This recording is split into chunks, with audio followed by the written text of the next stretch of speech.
Welcome to The Last Breakfast. Please enjoy the video. In this video, I will explain how to use Khata. First, download the application from your device's App Store. Once installed, register your business by entering your name, contact information, and business type. Next, set up your initial cash and bank balances to accurately reflect your starting financial position.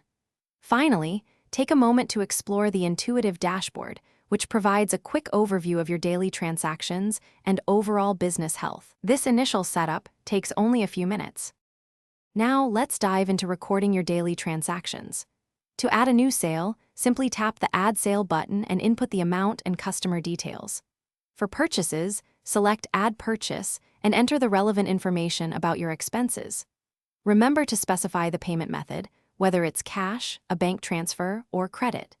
You can also attach helpful notes or images to each entry for future reference, ensuring comprehensive record keeping. Effective account management is crucial for any business. Khata allows you to easily add new customers and suppliers to your digital contact list. You can then view individual ledger entries for each party, seeing all their transactions in one place.